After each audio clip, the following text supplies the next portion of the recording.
Here is a gorgeous, perfectly centered Avenger 93 square bound. Okay, take a look at the perfect square spine right there. Okay, that's beautiful, right? You want to see what happened when you have somebody that don't know what they're doing and press the book. Bought this from eBay a while ago, and it took me all of 1 second. I did not there was no back cover scan of this book, but I bought it because the front looked pretty good, and as soon as I receive it and unpack it and flip the book over, I know right away it was a horrible pressing job.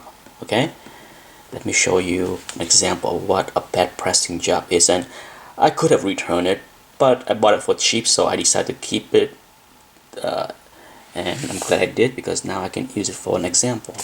Take a look at this spine bottom here. Take a look at this. Okay, that's not a square spine, right? That's what happens when someone don't know what they're doing. Crush the square spine, and now it looked like that. It looked all jacked up on the bottom like that. See? Take a look at that.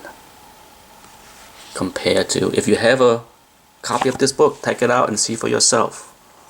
Compared to what it should be and what it turned out from a bad pressing job right there. Okay? Hello, welcome back to another Comic Pressing 101. You saw the beginning of this clip.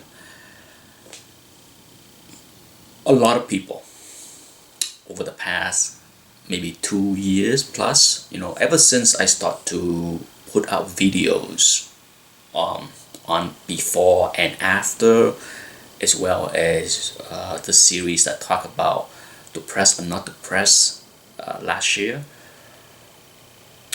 I have never shy to tell people that ask me specifically and directly, did you use somebody to press your books?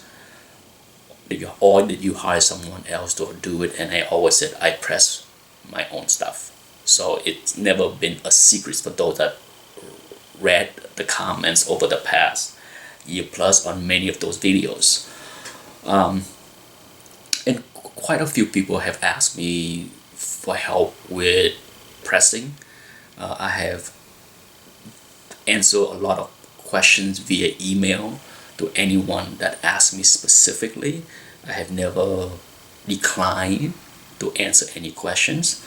Not that I can remember. It seems like every time anyone asks me anything specific about pressing for help or assistance, I have always do so.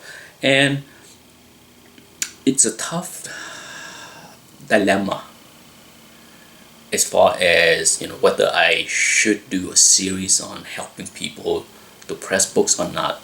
I'm sure some people in the community or in the hobby would frown on it. It's like, we have enough people pressing. Do you need to even make it even more popular?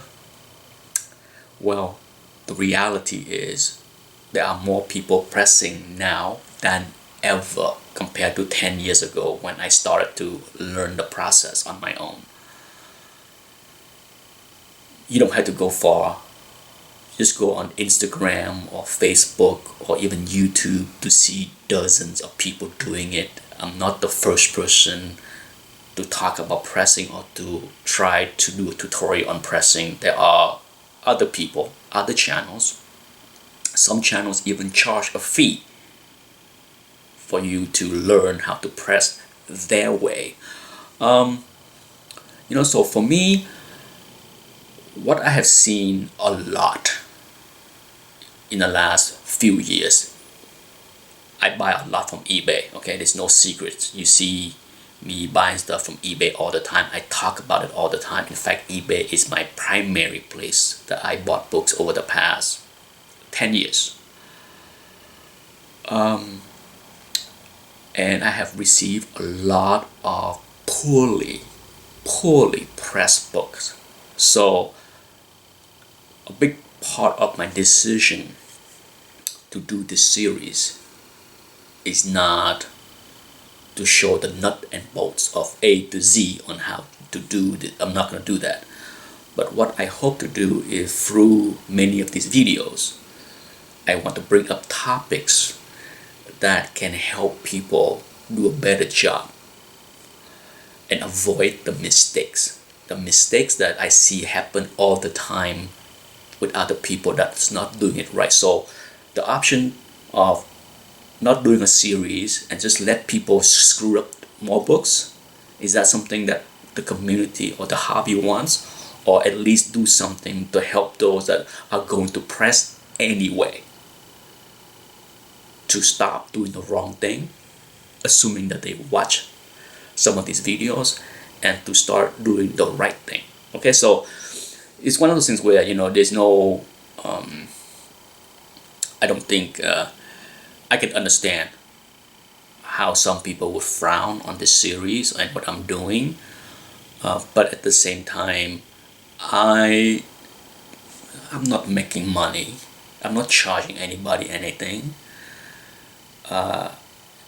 And really, my goal is really to help those that want to do this on their own to do it right. At least right by my standards, okay? As always, there are other people out there that do things their way. And if they can get the job done their way, that's fine. I just see a lot of people doing a lot of things the wrong way, from seeing the terrible jobs on many of the books that I receive from eBay. I see it all. And that's it for this video. For sure, I will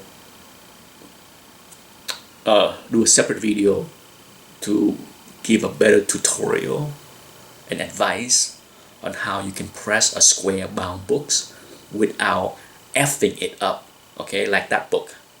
Because that's one of the easiest things to spot as far as good presser and bad presser, is just take a look at their square bound books.